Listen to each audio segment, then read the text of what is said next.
There are countless doors all over the world that haven't been opened for decades, and even centuries. The question is why? It seems that nowadays you can open any door you want. The truth is that some doors were sealed for a grave reason. And so far, nobody has found out what treasures and mysteries they hide. Here are 4 doors that keep their secrets all too well. The Taj Mahal. First up, we've got the Taj Mahal in India, one of the most romantic places in the world. Shah Jahan commissioned it in 1631 and dedicated it to his 3rd wife, who he loved like crazy. They were married for 19 years and had a whopping 14 kids together. But unfortunately, she passed away while giving birth to their last baby. Shah Jahan was heartbroken and decided to build an epic tomb to remember her by. The construction took a whopping 20 years to finish.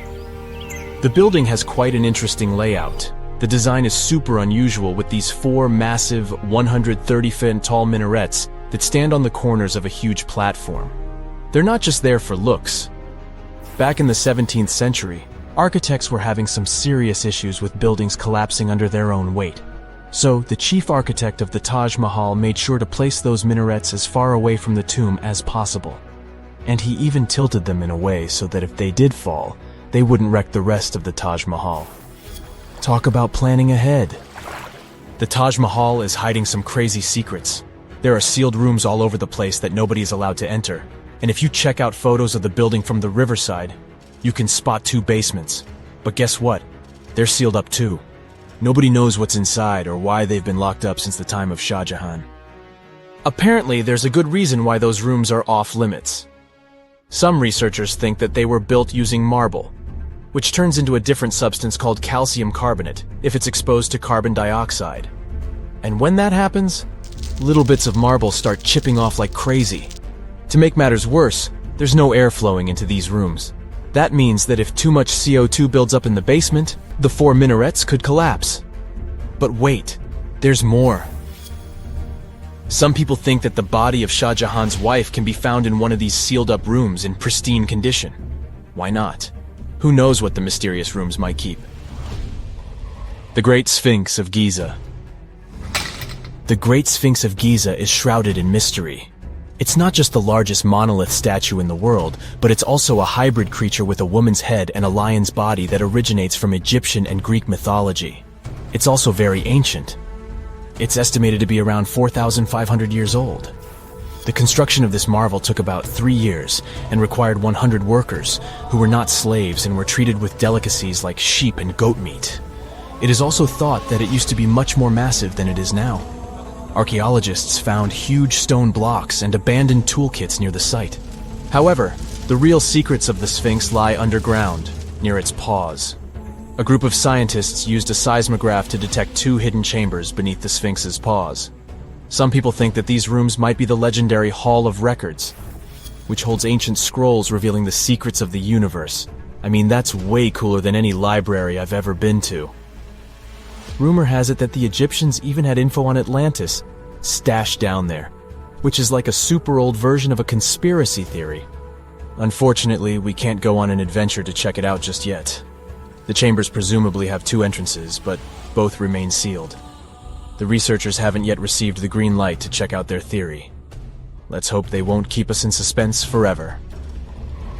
Sri Padmanabaswami Temple. This temple is located in the beautiful state of Kerala in India. This temple is famous for more than just its breathtaking beauty. Underneath the temple there are 6 vaults, creatively named A, B, C, D, E, and F. The enormous iron doors to these chambers add to the mystery of what's behind them. A few years back, the authorities decided to open these vaults to the world, but it wasn't an easy task. You can't just open the doors and enter the vaults. It required a lot of work. It took them a while, but finally, in 2011, they opened 5 of the 6 chambers. And guess what they found? Tons of treasure. Bags of gold, precious gemstones, and priceless diamond jewelry. The estimated worth of everything found in the vaults is a whopping $1 trillion. It's like the temple was the real-life inspiration for Aladdin's Cave of Wonders. But wait, I said 5 of the 6. What happened to the last one? Vault B has remained closed, but not for lack of trying. They simply didn't manage to open it. There is even a belief that it's fatally cursed. Legend says that only a saint or sage can break the curse by chanting a specific mantra.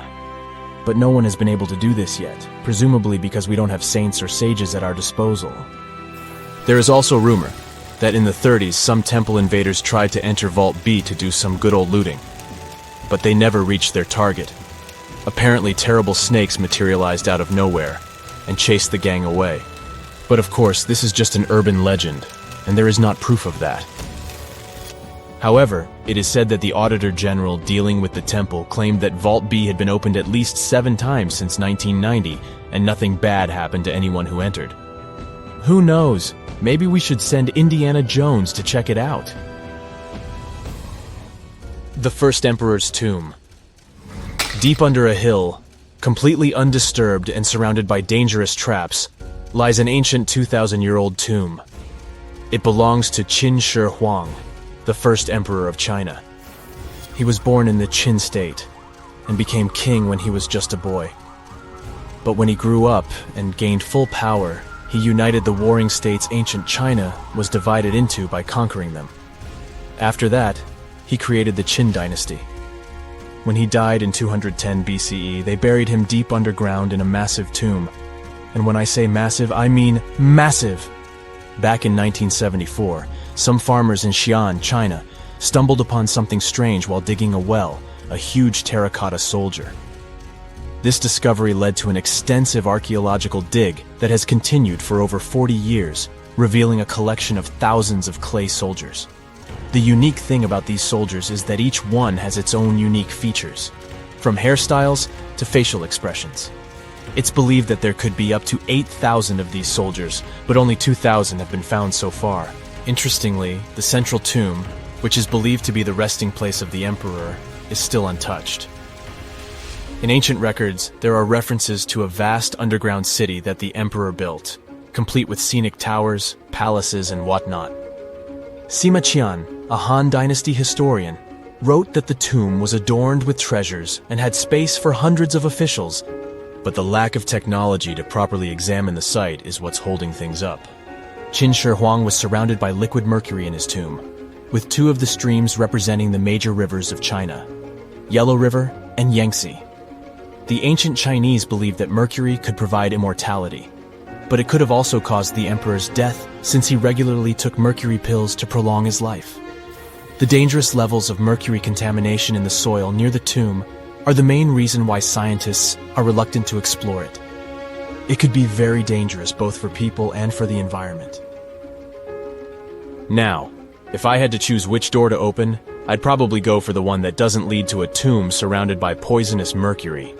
Call me crazy, but I'd like to avoid any potential health hazards. You know, there are many doors all around the world that have no keys. Maybe you can guess how to open them. The first destination is, okay, read this, and good luck to you. It's a temple in India. The temple's name comes from this other really long word, which can be translated as the one emerging from the lotus. This temple is one of India's most popular and sacred places. It's one of 108 temples of this word. It dates way back. It was mentioned in Tamil literature in the 6th century. Flash forward to our time. In 2011, the Indian Supreme Court decided to document the valuables of the temple because they had been informed that the place might have been misused. To do so, they had to open the doors that had been closed for centuries. The committee went to the temple and discovered 6 huge secret vaults that held unbelievable treasures. After the chamber doors opened, they found at least $22 billion worth of golden idols, necklaces, and coins. The officials also discovered ceremonial costumes and gold coconut shells with jewels. Plus, they saw large diamonds. Not our understanding of large, though. Some of these precious stones were as large as 110 carats. To put it in perspective, a small solid gold statue from the collection could be worth around $30 million. After this fairy tale-ish treasure had been discovered, the temple got equipped with metal detectors, cameras, and other safety precautions before the first visitors started to arrive. Now, there are a lot of security guards at the temple. But are they protecting the treasure, or is there something more mysterious hiding behind its doors? The temple has 6 chambers, and the valuables are kept there. These rooms are named Chambers A through F. The expedition committee opened 5 of these vaults with significant effort. But the most bizarre thing is that, despite all the efforts involving existing tech, the mysterious Chamber B still wouldn't open. On the side of the door, 2 carved cobras are welcoming you. The door works as a gate. You can easily see it with the unaided eye, just like the doors leading to other chambers. Surprise! Experts discovered 2 more doors behind the first one. The second door is wooden, and the last one is made of iron. Strangely, the last door was sealed. It also doesn't have any means of entry, no bolts, handles, latches, or anything else. To this day, no one knows what's inside Chamber B. Believers say that opening the door against its will can release into the world unnameable things. Others say that Chamber B may hide a tunnel. It might not be related to the reasons above, but the High Court of India warned against opening the doors of Chamber B. Now, in 2010, David Crespi, a French engineer, visited Machu Picchu. He discovered a strange door in one of the main buildings. The door was in a narrow path neither tourists nor archaeologists used very often. David believed that the place was an entrance the Incas had sealed for some reason. He contacted archaeologists and authorities right away. They promised him to start investigating the area in the near future and let him know about his potential discovery. Well, months passed, but he didn't get any news. No response to his emails and calls. In 2011, he found an article by Terry Jamin about Peru. David reached out to him in no time. He described his finding to Jamin. After that, Jamin and other archaeologists went to Machu Picchu to investigate the secret door. They concluded that this door was indeed an entrance sealed by the Incas. The researchers confirmed the existence of 2 entrances found behind the famous door. They also got the 3D representation of a staircase leading to the main room and another chamber. The analysis also revealed several cavities, among which there was a vast quadrangular room. Plus, georadars detected some metals. Those might be golden and silver objects. Jamin and his team thought this place was a chamber of pre-Hispanic times. They believed the door had been sealed by the Incas to hide something important. Maybe an enormous treasure, or something no less precious. Jamin also claimed that finding this chamber could lead to the discovery of a mausoleum. Jamin submitted an official request to the Peruvian authorities for permission to open the chambers. Yet, neither his application nor requests of other archaeologists have been approved so far. Authorities claim that opening this door could cause damage on the other sides of the archaeological site. Yet, the use of an endoscopic camera has confirmed the hypothesis that the stone blocks at the entrance are only there to close the passage. They are not there to support the internal structures of the building. The third mystery is in Giza, Egypt. Explorers uncovered 2 secret doors inside the Great Pyramid. There are 2 tunnels, each around 8 inches wide, that go from the north and south walls of the Queen's Chamber. But the tunnels are closed by stone blocks before they reach the outside of the pyramid. So, where are they leading to? No one really knows the true purpose of these tunnels. Some archaeologists think these doors might be hiding a yet undiscovered chamber. Egyptologist Zahi Hawass explained how these doors were first found. A robot designed for this expedition was sent inside the shafts of the Queen's Chamber to find out what was there. The research team attached a camera to the robot. The footage revealed that behind the stone door, there was another sealed door. The archaeologists were thrilled to see this door instead of just a dead end. The structure of the stone door blocks the other doors perfectly. Experts think it's an incredible bit of engineering. Now, it's not possible to reach the door because it's behind a huge stone block. But archaeologists are trying to find a way to get there without damaging other parts of the structure. These new discoveries have only raised more questions instead of answering the already existing ones. Secrets are still waiting to be revealed. Our final stop is the Taj Mahal, a monument to love. Mughal Emperor Shah Jahan made this memorial to honor the memory of his beloved wife, Mumtaz Mahal. The total number of doors in the Taj Mahal is so great, this video would be days long if we started talking about all the sealed rooms. Experts think that if someone opened these doors after they've been closed for so long, it'd release carbon monoxide. And when this gas meets the marble, it forms calcium carbonate. That's why this could lead to the appearance of cracks in the minarets of the Taj Mahal. Also, a legend says that if these doors get open, a dreadful curse will be unleashed from the mausoleum's underground chambers.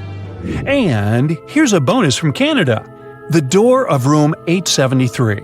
This is a room at the Fairmont Banff Springs Hotel, which opened in 1888. The story goes like this. Decades ago, someone committed a crime in this room. After the investigation, the hotel administration refurbished the room and rented it out to other travelers. But rumor has it, other guests who stayed in the room later also faced unpleasant situations. They reported hearing strange noises. The TV in the room kept flickering. It's guessed that the door of room 873 was sealed with bricks. Curious guests who heard these mysterious stories wander along the corridor where the room used to be and knock on the walls to contact potential ghosts. Well, which of these secret doors would you like to open? So, there's a mysterious doorway in the middle of Antarctica. Some people think it's Bigfoot's vacation home, or a shuttlecraft from Star Trek, or maybe a door to Agartha, a mythical kingdom some people believe is located in the center of the Earth.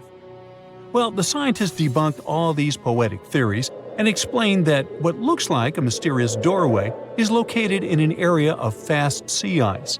It's offshore of the coast and is full of little islands with shallow water around them. When ice flows around hard rocks hidden underneath, it can create patterns that look odd but are totally normal. In this spot, the ice is thin, so the rocks underneath have a big effect on how the ice moves. The cold winds in Antarctica also shape the ice and snow and make it look like they're lines and shapes. So, the mysterious doorway is just a rocky ridge poking out because the ice has melted a little. The top of the doorway is the tip of the rock, and the sides are snowy trails left by strong winds blowing in the same direction. It's essentially an iceberg that got stranded and is melting in one place. One YouTuber found another out-of-place mysterious object more than 150 miles off the shore of Antarctica, a 400-foot-long ice ship. The internet went wild with theories like that the ship must have ended up there right from the Bermuda Triangle. But there was no scientific proof that it was a ship and not just a large chunk of ice. And once some other internet users revisited the place, they noticed the ice melted in the summer and the hypothetical ship was gone. Another mysterious Google Maps find in Antarctica was a pyramid. And before you make up an exciting theory about how the ancient Egyptians built a secret base here, I have to tell you it turned out to be just a mountain. It's part of the tallest mountain range in Antarctica that stretches for almost 250 miles. It's not the first pyramid on this continent, as explorers from the British Antarctic expedition found another unusually shaped mountain and nicknamed it the Pyramid. But this one didn't even have a pyramid shape. Here's one Antarctic find that definitely won't disappoint you: a giant ice shelf that reminded scientists of the Grand Canyon. A special submarine robot named RAN covered over 600 miles under the thick ice and brought back some amazing footage of icy mountains, valleys, flat plateaus, and swirly patterns made entirely of ice. One of the strangest things RAN found was giant bowl-shaped holes, or scoops, in the ice. Sadly, scientists lost track of the robot. They think that curious Wendell seals may have accidentally bumped into RAN and caused it to get stuck. To save energy, RAN probably shut itself down, and the scientists couldn't find it again. But the team is hoping to build a new robot and continue exploring this icy canyon to see how the patterns under the ice might change over the years. Another huge Antarctic canyon was found thanks to bad weather. A team of sound experts had to pause their work at the Casey Research Station in a storm. Instead of waiting around, they decided to use the unexpected free time to map the seafloor near Adams Glacier. And that's how they found a canyon that is almost 7,000 feet deep, almost 30,000 feet wide, and stretches over 28 miles away from the glacier. During the mapping, they discovered just part of the canyon before they had to go back to the research station. But when bad weather came in again, the ship went back and mapped more of the canyon. They were working in waves up to 13 feet high and super powerful winds, but they managed to get about 15 hours of data to complete their map. On the way back to Australia, they stopped one last time, and now they've got a full picture of the canyon. Studying it is helping scientists learn more about the history of glaciers and the interaction between the Antarctic ice sheet and the ocean. Now, there's a frozen lake in Antarctica called Lake Enigma.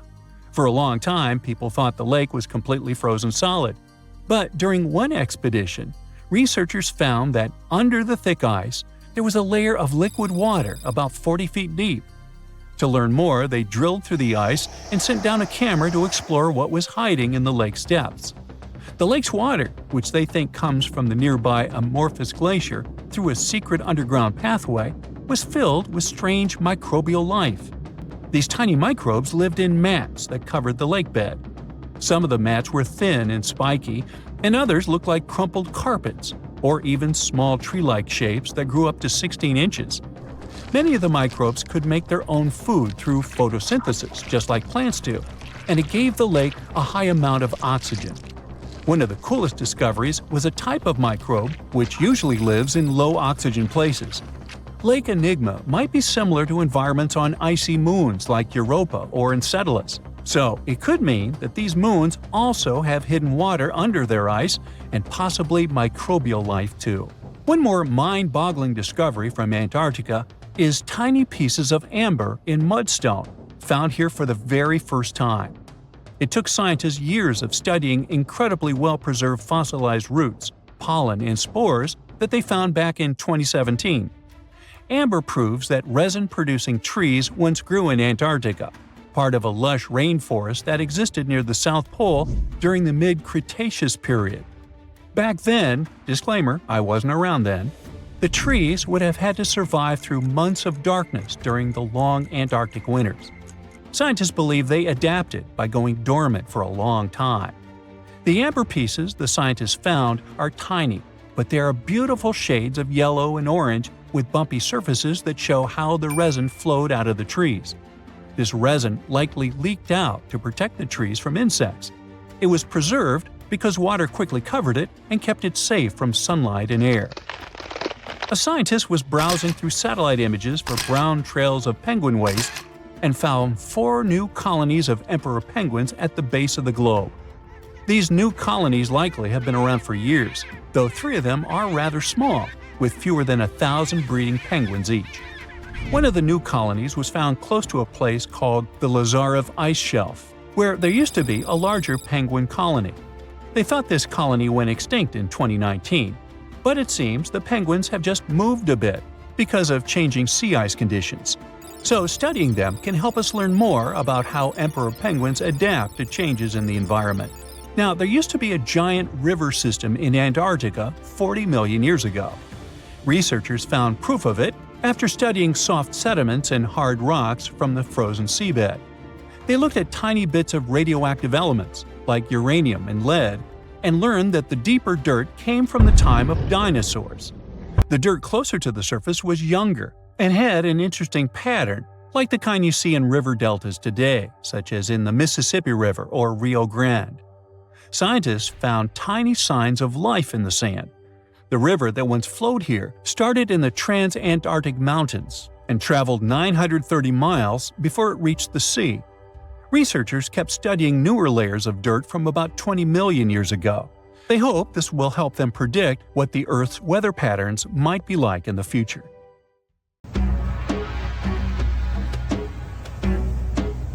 This is not a dune set. This is a very real desert in Niger. Jado was probably built by the nomadic Sao people and is filled with ksars, which are fortified houses made of salt and clay, with giant walls and secret passages. Located deep in the desert, it was once a vital stop for trans-Saharan caravans, but is now a hotspot for smugglers and bandits. The site has been off-limits since 2002 due to its dangers. The origin of the Khazars remain a mystery. No archaeological studies have been conducted, leaving many questions unanswered.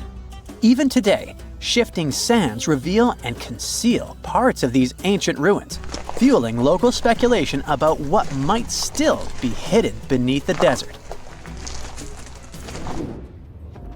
Speaking of connective tunnels, scientists were blown away by the discovery of lava tubes in Saudi Arabia.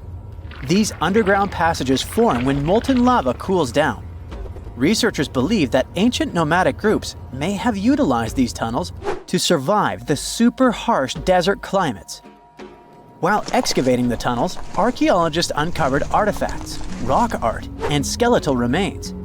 The art and animal bones show that the people who used the tunnels were probably sheep and goat herders. They're still piecing together whether these groups lived in the tunnels for extended periods or just used them as temporary shelters. The Great Pyramid of Giza has been standing for thousands of years, but it's still hiding secrets. Using special scanning technology, scientists found two hidden structures under an ancient burial ground.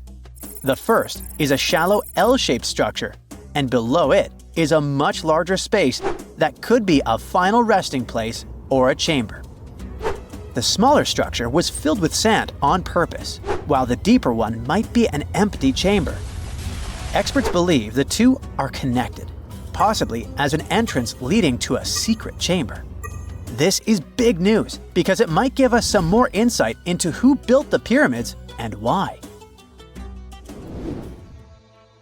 The world is full of ancient writing, but some messages refuse to give up their secrets, like the mystery of the Bashplemy tablet. This unusual stone, pulled from a lake in Georgia, is covered in symbols no one can read. Even with modern technology, experts are completely stumped. The tablet is about the size of a book, with 60 symbols carefully carved into its surface, but 39 of them don't match any known language.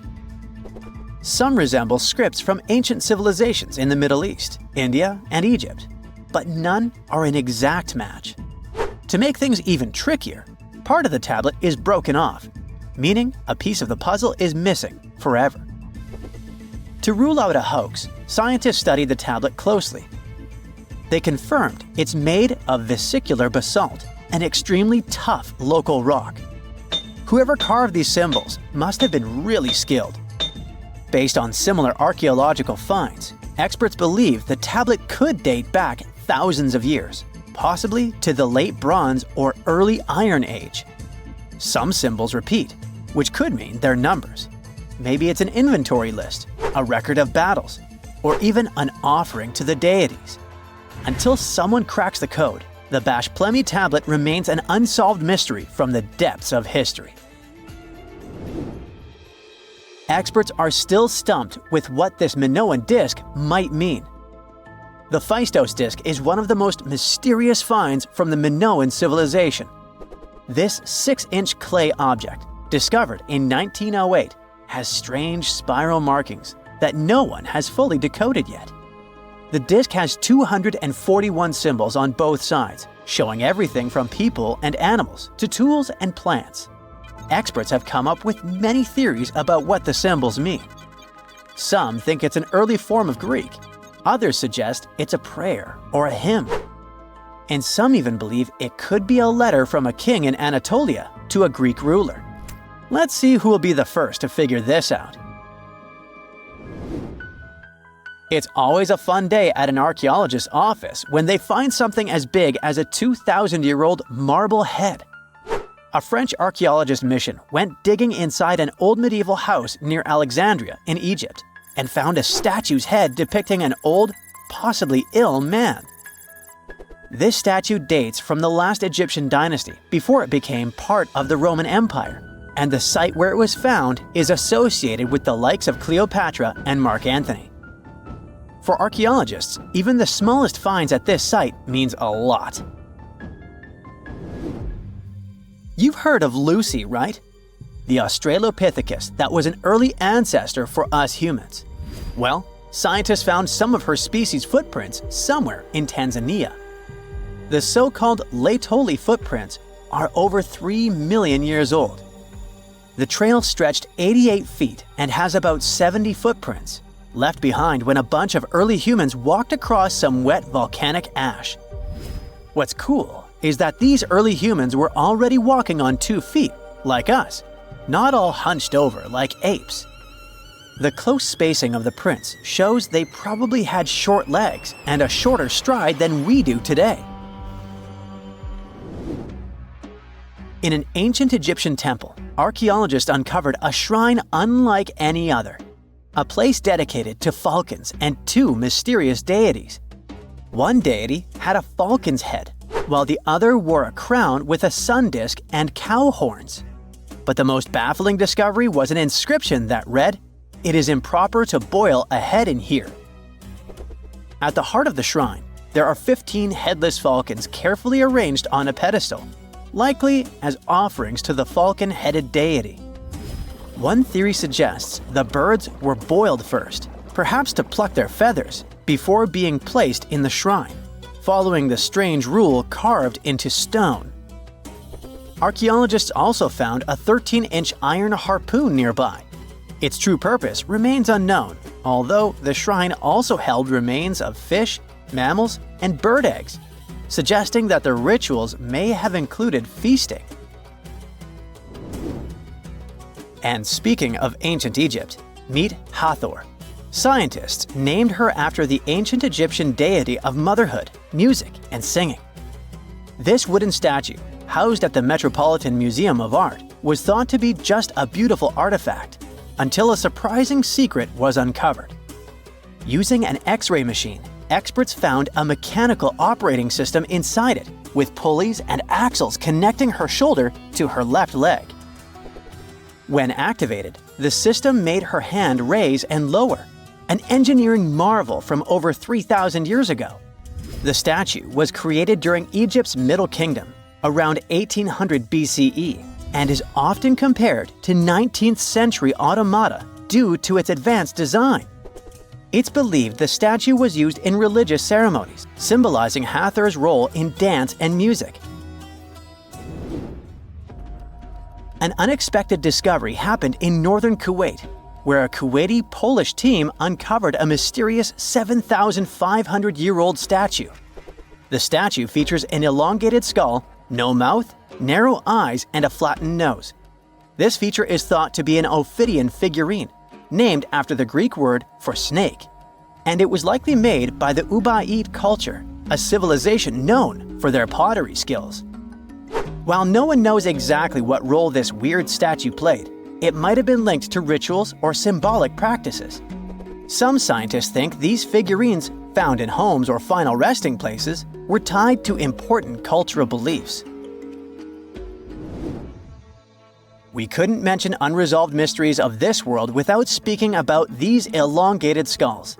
In the deserts of Peru, researchers uncovered 5 ancient skeletons, 2 with unnaturally elongated skulls.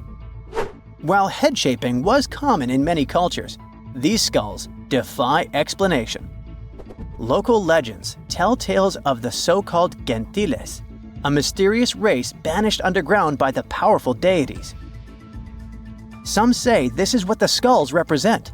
Others think this is some type of genetic anomaly, which was confirmed after finding an infant skull, too large to be artificially shaped. They found the tomb of a royal doctor who lived over 4,000 years ago, a man who held pharaohs' lives in his hands. This man knew secrets that only deities and kings were allowed to hear. And yet, when they opened his tomb in 2024, there was no body, just vivid paintings, untouched by time, and cryptic symbols carved into stone. Who was he, and why was he buried with spells linked to a scorpion deity? The tomb was buried deep beneath the sands of Saqqara.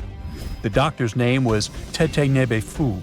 He lived around 4,100 years ago, during one of Egypt's most mysterious turning points, right at the edge of glory and collapse. These were the final days of Egypt's Old Kingdom. The sun still glinted off freshly built pyramids, but the shadows were already creeping in. The pharaoh, Pepi II, had ruled longer than anyone before him, 90 years. But by the end of his reign, the country was cracking. The power was slipping, the regional leaders were rising, and the Nile floods grew unpredictable. In this shaky period, the mysterious doctor thrived. His tomb was discovered by a Swiss-French archaeological team in the shadows of old pyramids. The weirdest part was that when they uncovered his burial chamber, they found no body, no golden treasures either. Unfortunately, the tomb had been robbed long ago. But what remained was something even more fascinating: the words and images left on the walls. The paintings are still vibrant, bright colors that somehow survived all those years underground. The walls show jars, containers, strange abstract patterns, and geometric shapes. And then there are hieroglyphs, lines and lines of sacred script carved with precision, like someone had poured their soul into every curve. These inscriptions revealed who Teti Nebi Fu truly was. Turns out, he wasn't just any doctor. He was the conjurer of Serket. Now, Serket was the female deity of scorpions, sacred and terrifying. Egyptians believed she could stop venom, heal bites, and protect the living from toxic elements. The title, Conjurer of Serket, meant Teti Nebi Fu was a specialist in treating dangerous stings and bites. And if he got an entire tomb for himself, he may have been Egypt's top expert in those things, a man who healed with both medicine and magic. But that wasn't all. He also held the title Director of Medicinal Plants, a title seen only once before in all of ancient Egypt. That means he knew the healing power of herbs, roots, and oils like no one else. Now, you might wonder, what plants in a huge land of sand? But in reality, ancient Egyptians used herbal medicine that would hold up in some labs today. They created pills, ointments, and inhalers. Most often, they chose some active ingredient, a flavor to make it easier to take, and something to deliver it into the body. Sound familiar? And yeah, they didn't have many traditional plants, so some of these ingredients were bizarre by our standards, like using crocodile dung and acacia mixed with honey. They even had formulas for anti-wrinkle creams. And apparently, our mysterious healer was also chief dentist. This title is almost never seen in ancient records. Evidence of Egyptian dentists is incredibly rare. Turns out, our ancient genius didn't just fight stings and study plants. He was also trusted with teeth and jaws, which were actually a huge problem in ancient Egypt. These people may have built wonders, but their teeth paid the price. Ancient Egyptians constantly caught grains of sand in their mouths. They often ate grit-filled bread and raw vegetables, which wore down enamel and caused a horrible condition called attrition. This led to tons of problems, including tooth loss. They had to improvise back in the day. For example, crafting the world's oldest known toothpaste from crushed rock, mint, and pepper, which ironically only made things worse for the gums. Or a toothpaste from things like eggshells, pumice, and natron, a salty mineral used for cleaning. They were also inventing mouthwashes from celery, bran, and herbs to ease the problem. Some mummies were even found with crude metal braces and gold wires attaching missing teeth. Though we're not sure if these were for the living, or was it just a nice little addition added as an afterlife gift. So, Teti Nebi Fu specialized in all these fields. 3 rare titles for one man. Now, back in the day, he must have been admired as incredibly knowledgeable. In a world without modern science, he would have been like a sorcerer who knows how some leaf or bark could save a life. That's why archaeologists believe Teti Nebi Fu wasn't just any doctor. He was, most likely, the royal physician, the one who treated the pharaoh himself. We don't know for sure which king he served. Maybe it was Pepi II, and who knows, maybe that's why the guy lived so long. But if that was the case, Teti Nebi Fu may have lived through the final moments of the Old Kingdom, watching the Golden Age crumble from inside the palace walls. And then he was buried. The body was looted, or perhaps just lost to time. But the team says they're still studying the tomb, still uncovering the traces of this incredible man. Overall, ancient Egyptians were practicing medicine on a crazy advanced level. Some practices feel familiar even today. They had hospitals, specialists, surgeries, and many more things, even medical schools. Both men and women were allowed to be doctors. They healed with various methods and practiced surgery with actual tools, scalpels, forceps, even sutures. Some doctors treated only the eyes, others the teeth, the stomach, or even what they called the hidden diseases. They knew how to clean and dress wounds, could set broken bones using splints made of wood or reeds wrapped in linen, and even prevented infections. There were even proctologists. They also built the first prosthetics, like a wooden toe with leather straps that help people walk normally again. The oldest known prosthetic is 3,000 years old. Now, the most shocking part is how they actually even tried to remove tumors. A recent study looked at a 4,000 years old skull. It belonged to a man in his 30s.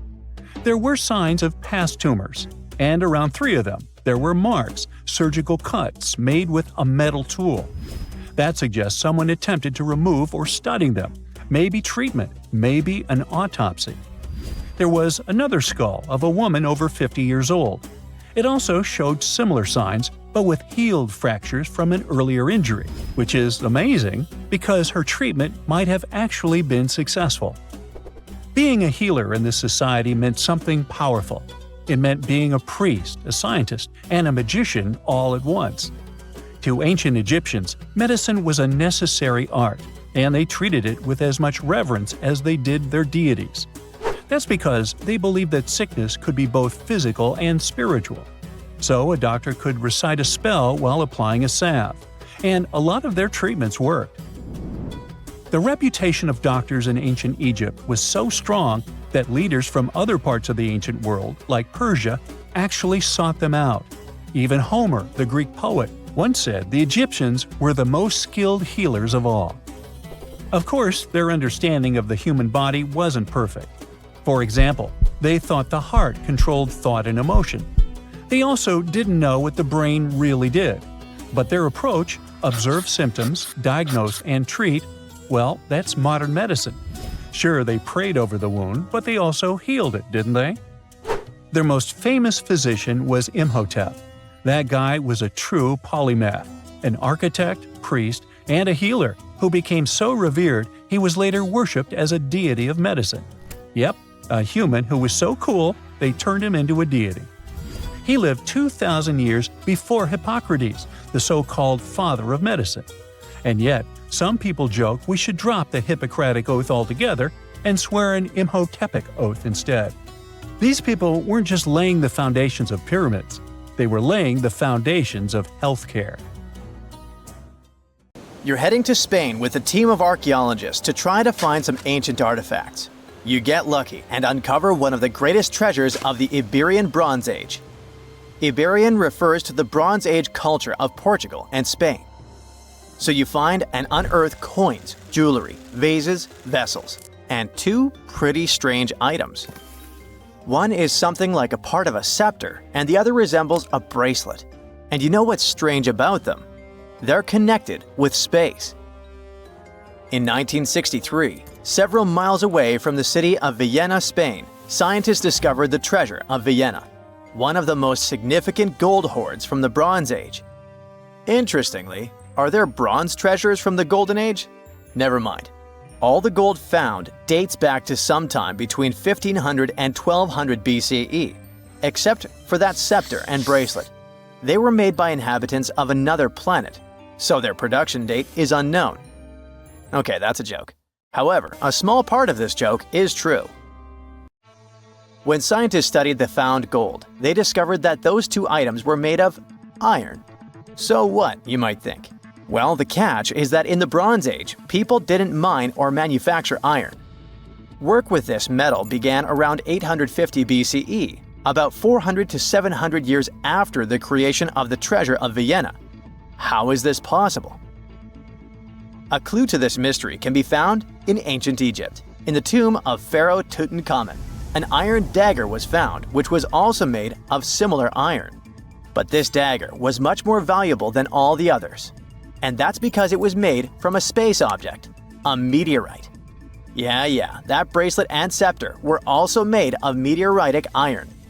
Its difference from Earth metal is that cosmic iron has a high nickel content, so it all makes sense. People from the Bronze Age couldn't mine iron from the deep bowels of our planet, but nothing prevented them from collecting iron falling from the sky. Just imagine how cool it is to have jewelry or a dagger made of material that has traveled millions of years through the vast expanses of space. Perhaps it even contains particles of an ancient extinct star. Today, these two artifacts from the treasure of Vienna are the oldest recorded items in the Iberian Peninsula made of meteoritic iron.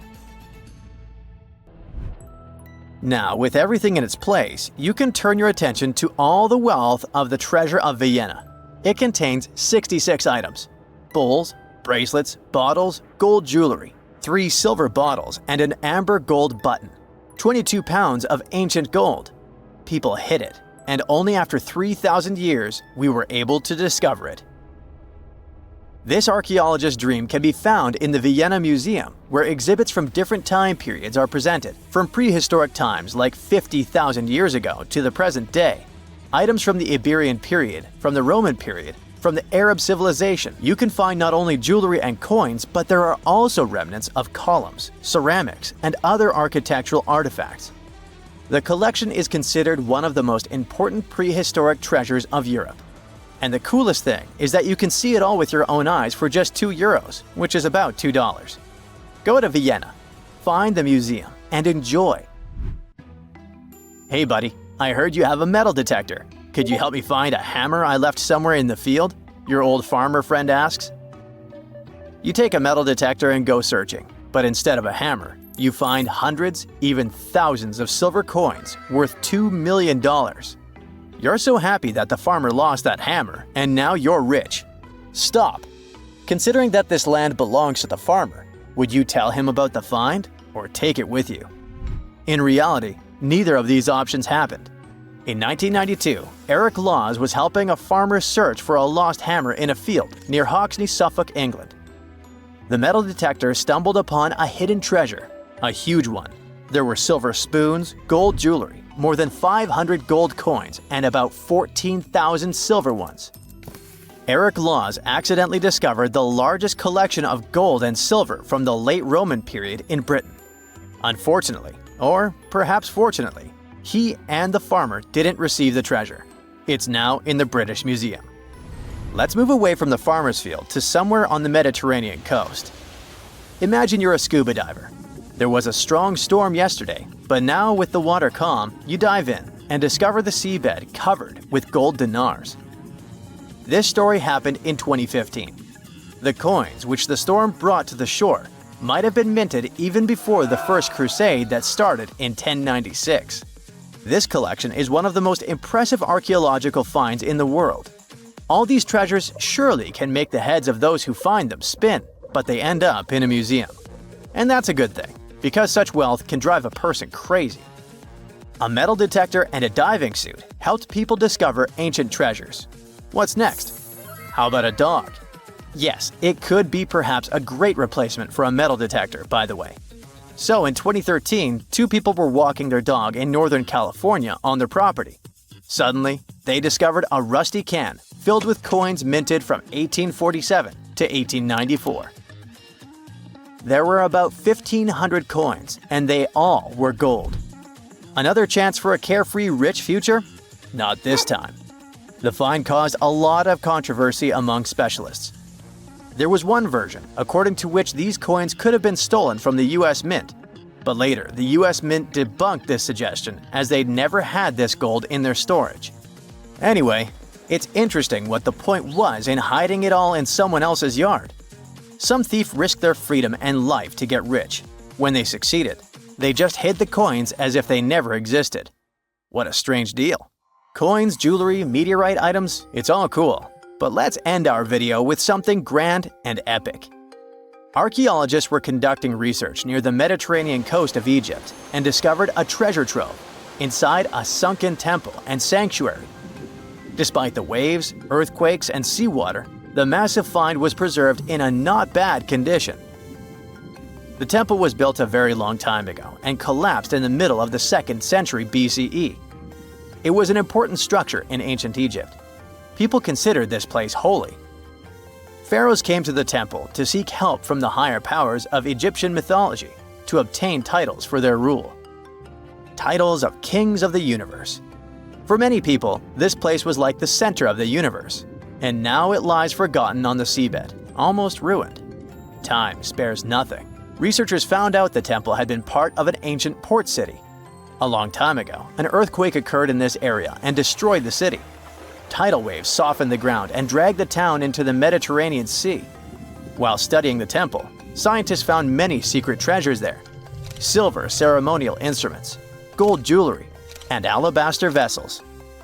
In past times, people used them to store perfumes or greasy ointments called unguents. Perhaps in ancient Egypt, they weren't bad in the field of cosmetology. Near the temple, archaeologists discovered a Greek sanctuary. Apparently, the Greeks living in Egypt or coming here on business wanted to pay tribute to Aphrodite, so they created a small building in her honor. In that place, archaeologists found bronze and ceramic artifacts from different cultures. Scientists found out that the Greeks had permission to trade in the Egyptian city and even be its residents. It seems pharaohs living around 600 BCE were favorable to the Greeks. The profession of an archaeologist is very exciting. But what would you do if you found some ancient treasure? Before answering this question, find out what law applies to such finds in your country. Around 150,000 years ago, the dragon men, with huge skulls, square eye sockets, and enormous teeth, used to roam the frosty forests of northern China. They didn't get their name after fire-breathing monsters, though, but after a river where construction workers accidentally found the first skull in 1933. The skull that came from the river mud was large and nearly complete, with an elongated cranium and a heavy brow bone. It must have looked so crazy that the worker who found it decided to hide it for years in an abandoned well. Before passing away in 2018, he told his grandchildren about his secret find, and they rushed to the well. Scientists got their hands on the skull only in 2021. They noticed an odd mishmash of features: a squat and wide skull, like in ancient hominins, a tooth with 3 roots that you'd rarely see today, and at the same time, delicate cheekbones, which are common now. To identify the find, a team of scientists studied 95 old skulls, jawbones, and teeth from different ancient human groups. They carefully examined over 600 details on these fossils to understand how these ancient humans were related. Then, they used a super powerful computer to create billions of family trees showing how these groups evolved over time. The goal was to find the simplest path of evolution, which most scientists think is the most likely way things happened. After all the calculations, the tree showed that the Dragon Man skull belonged to a new branch of ancient humans, and it turned out to be very closely related to modern human mammals. Researchers found out that the skull belonged to a man who lived at least 146,000 years ago in East Asia. Back then, modern humans, or Homo sapiens, lived alongside other human-like relatives, like the Neanderthals and Denisovans. The discovery of the Dragon Man, or Homo longi, as they also call him, could rewrite the story of human evolution. It might be closer to modern humans than even the Neanderthals. We just had no idea what his face looked like until now. A scientist from Brazil created a 3D digital model of Dragon Man's face based on his skull. Since some parts of the skull were missing, he used a complete skull from another ancient human, Homo erectus, to fill in the gaps. He then used special scans from modern humans and chimpanzees to figure out how the skin and muscles would fit on the skull. To make the model look more realistic and lifelike, the scientist also added hair and colors to bring Dragon Man to life. The final model showed that Dragon Man had the biggest head of any ancient human ever found, nearly 26 inches around. That means his skull was as big as a gorilla's, or even a lion's. Scientists believe that his generous size may have helped him survive the freezing cold winters of Harbin, where they found the skull, and where temperatures still drop to only 3 degrees today.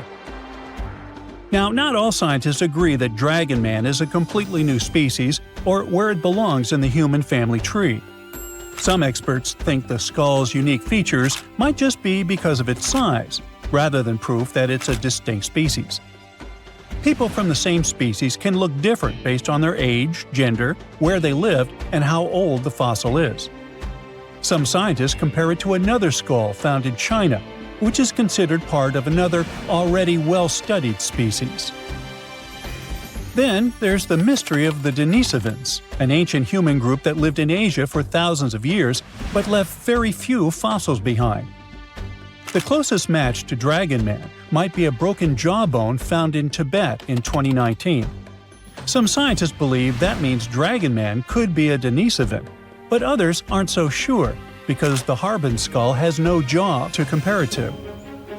Scientists first discovered Denisovans in 2008 when they found a small piece of a finger bone in Denisovan cave in the Altai Mountains. They learned that the bone had belonged to a little girl who was between 5 and 7 years old when she passed away around 40,000 years ago. The freezing weather in the cave had kept the bone in excellent condition. A couple of years later, another team of scientists managed to extract DNA from the find. They compared it to the DNA of modern humans and another ancient human species, Neanderthals. Her DNA was similar to both, but it was also different enough to show that she was part of an entirely new species of humans. No one had known about this group before. The scientists decided to name it Denisovans, after the cave where they found her tiny finger bone. Later, they discovered 3 more Denisovan fossils, including some teeth also inside the same cave. Researchers still aren't sure where the Denisovans came from, but one idea is that they were related to Homo erectus. These were the earliest humans who looked a lot like us, with long legs and shorter arms, making them great walkers. About 700,000 years ago, some of them left Africa and traveled all the way to Eurasia. They became the great-great-great-grandparents of both Denisovans and Neanderthals. Around 370,000 years ago, these two groups split up. Neanderthals went west to Europe and Western Asia, while Denisovans went east to East Asia and Southeast Asia. Some Denisovans even made it to the Philippines, Papua New Guinea, and beyond, crossing the Wallace Line, which separates Asia from Australia.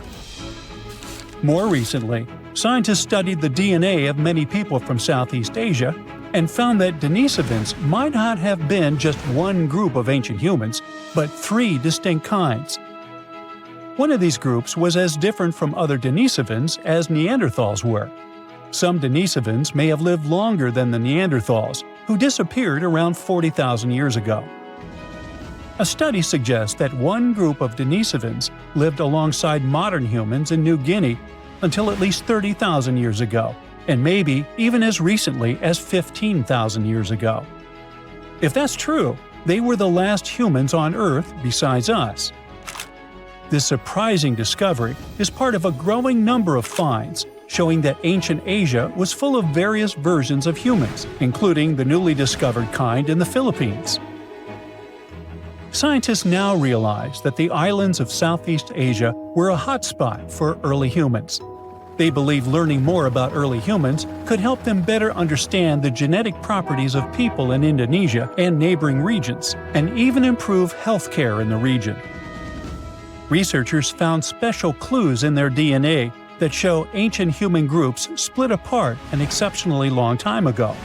When Homo sapiens traveled from Africa, they formed families with other early humans and passed small pieces of those ancient relatives' DNA down through the generations.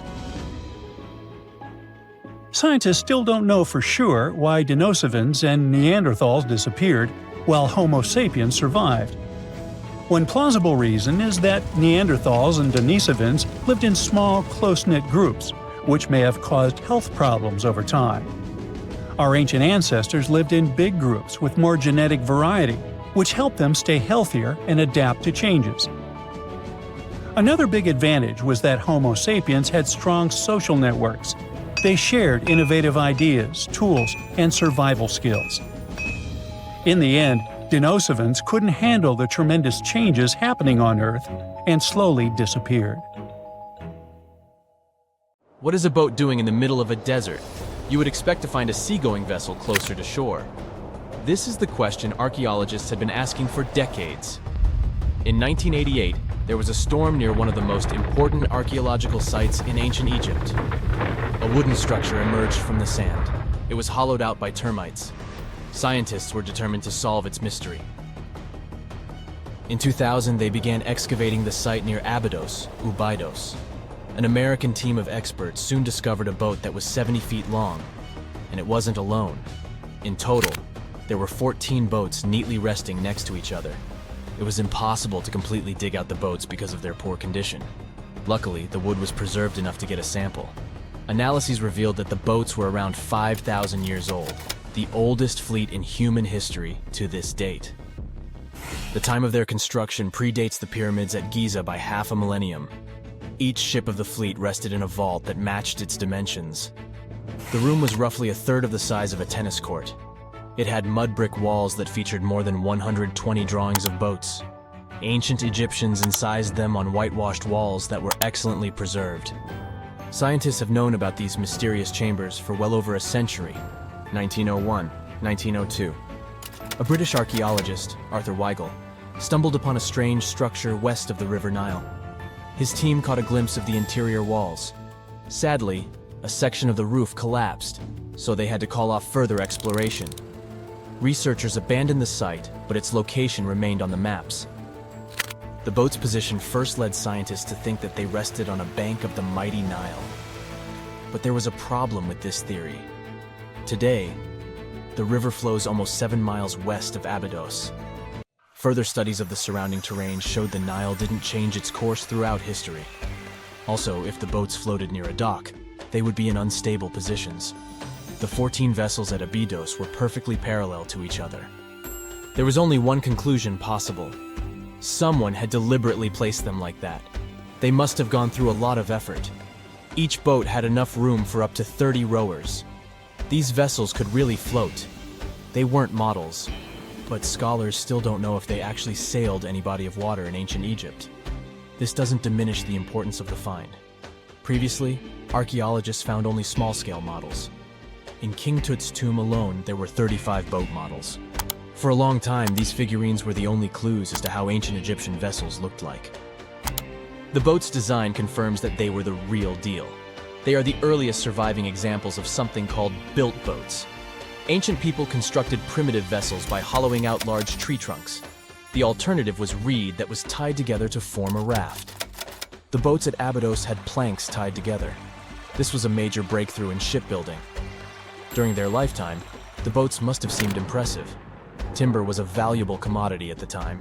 There was no wood in the desert. Cedar had to be imported from Lebanon. The only person who could afford such luxury was the pharaoh. Studying the area around the ancient fleet provided more answers. Scientists discovered a mud brick structure where Egyptians worshipped the pharaoh. Its approximate date of construction matches that of the wooden boats.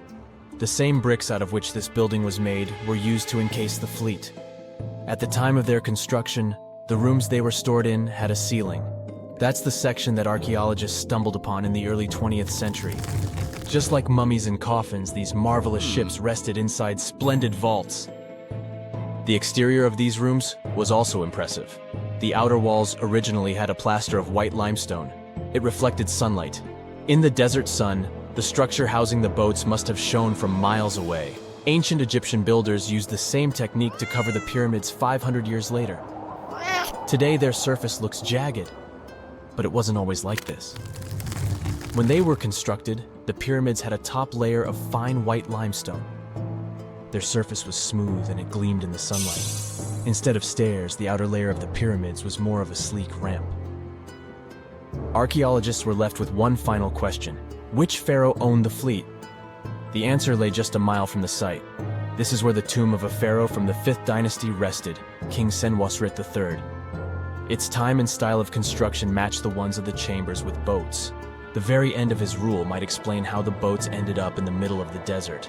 The pharaoh probably passed away in northern Egypt. Then his body was transported down the Nile to Abydos in a marvelous procession of decorated boats. The vessels were later lowered to chambers near the final resting place of their owner. This had a symbolic meaning. In the ancient Egyptians' belief system, ships played a key role. Their supreme deity was Ra.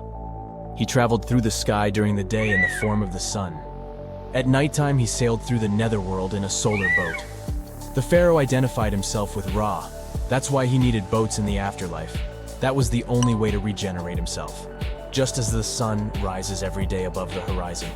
This belief existed for thousands of years. The more famous Pharaoh Khufu also had a ship. Scientists found it in 1954 next to his pyramid at Giza. It is some 4 centuries younger than the fleet at Abydos, but Khufu's ship was almost 2 times longer. The Great Pyramid of Giza and King Tut's tomb are some of the most famous archaeological finds in Egypt. But there are many more secrets hiding beneath the endless sands of the Sahara Desert. Recently, 2020, archaeologists found a lost city there. They have labeled it as the most important discovery since King Tut's tomb, 1922. The city of Aten is some 3,000 years old. Historians hope it will give them a unique insight into the everyday life of ancient Egyptians.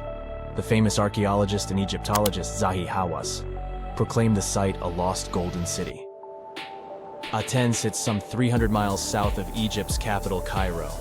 It is close to the famous Valley of the Kings. Archaeologists first found sections of mud brick walls that spread out in all directions. They discovered complete rooms with tools of everyday life inside. The research team unearthed a bakery, a residential neighborhood, and an administrative district. They all date back to the time when the Egyptian civilization was the wealthiest in its long history.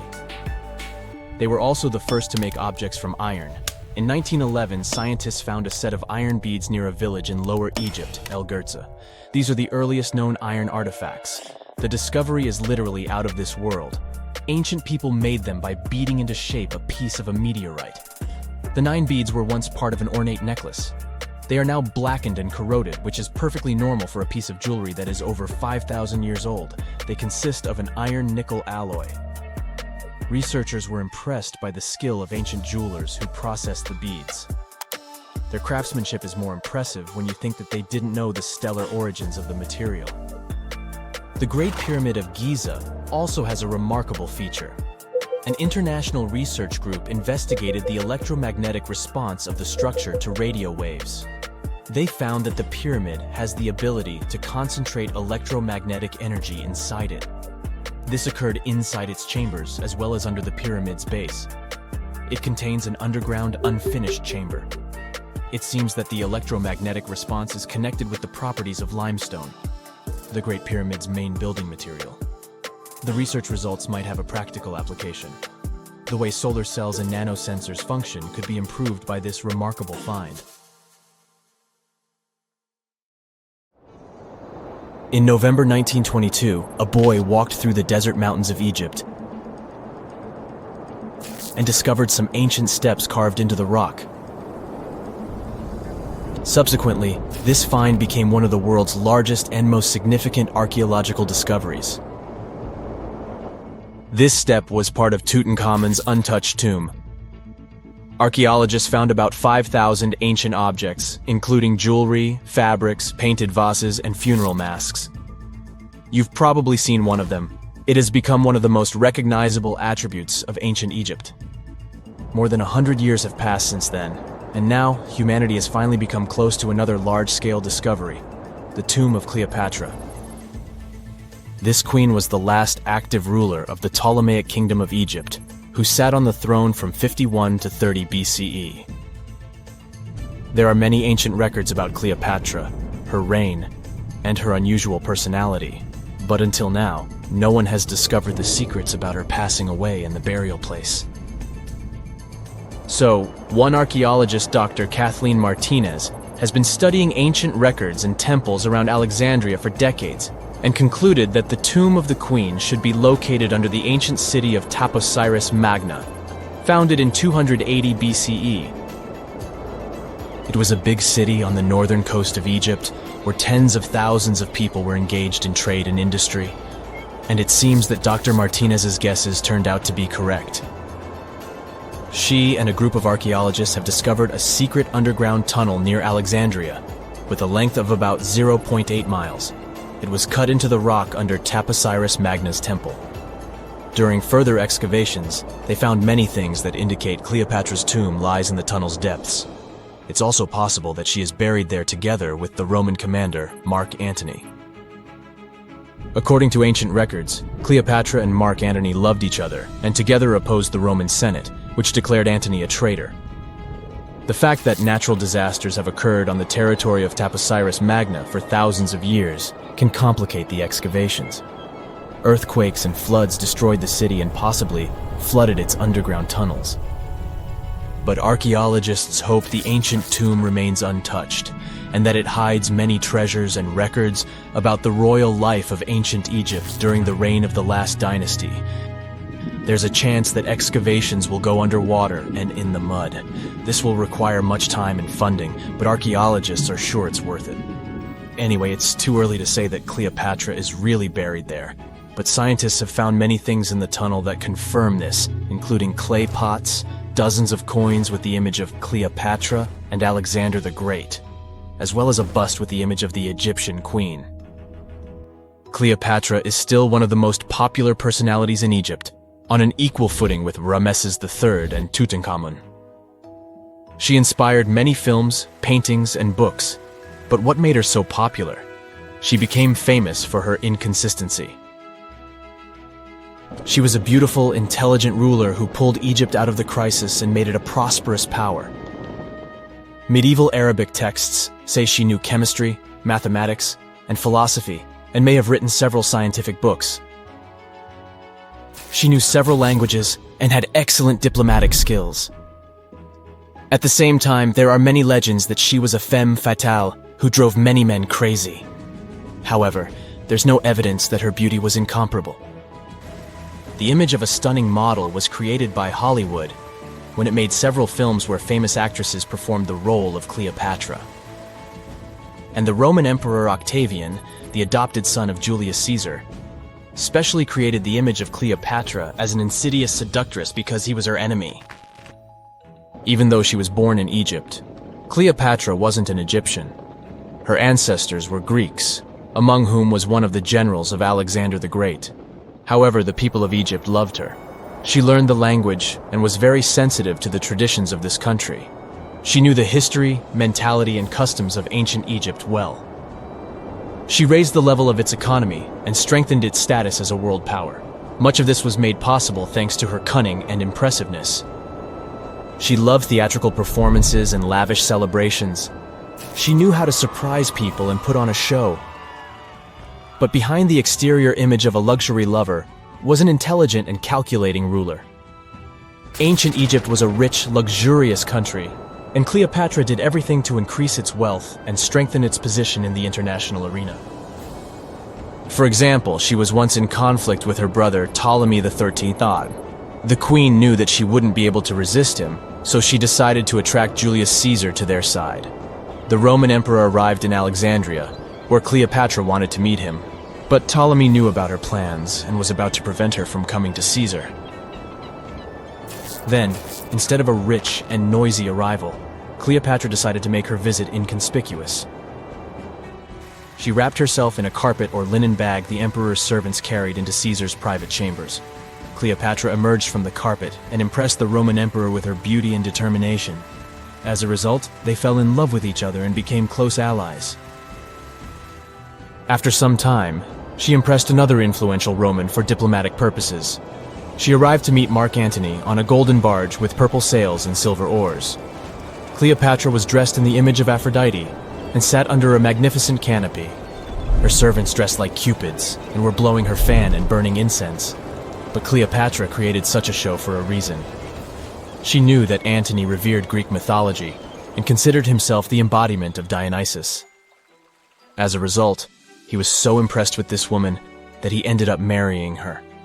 Cleopatra defended her crown, strengthened her alliance with Rome, and bore Antony 3 children. In Egypt, They threw big parties and enjoyed wealth with power. However, the relationship of a high-ranking official with the Egyptian queen caused a scandal in Rome. Octavian was Antony's primary opponent in the struggle for power, so he exploited the situation to darken the competitor's reputation. He used propaganda to make Cleopatra an insidious seductress in the eyes of Roman citizens. He accused Antony of succumbing to her charms. The Roman Senate supported Octavian and declared Cleopatra an enemy. In 33 BCE, this conflict reached a high point when Antony's navy clashed with Octavian's fleet. The latter won and forced his enemy to flee to Egypt with Cleopatra. According to some records, they took refuge near Alexandria. Pursued by the Romans, they hid in one of Cleopatra's palaces and met their end. Some legends say that Cleopatra was an expert in poisons. She provoked a venomous snake, a viper or an Egyptian cobra, to bite her. Also, according to another legend, she pricked herself with a poisonous needle. There's a theory that Cleopatra always carried an ampule with poison inside her hairbrush. And when she was cornered, she soaked the needle with this poison and pricked herself. None of this can be said for sure. Scientists are still trying to find out the truth. Perhaps when they reach Cleopatra's tomb, the world will get more answers about her tragic fate. She is considered the last ruler of Egypt. After her passing, Octavian plundered her palaces and temples and returned to Rome, where he became the main emperor. He successfully ruled the country and expanded its borders. His reign ended when he turned 75.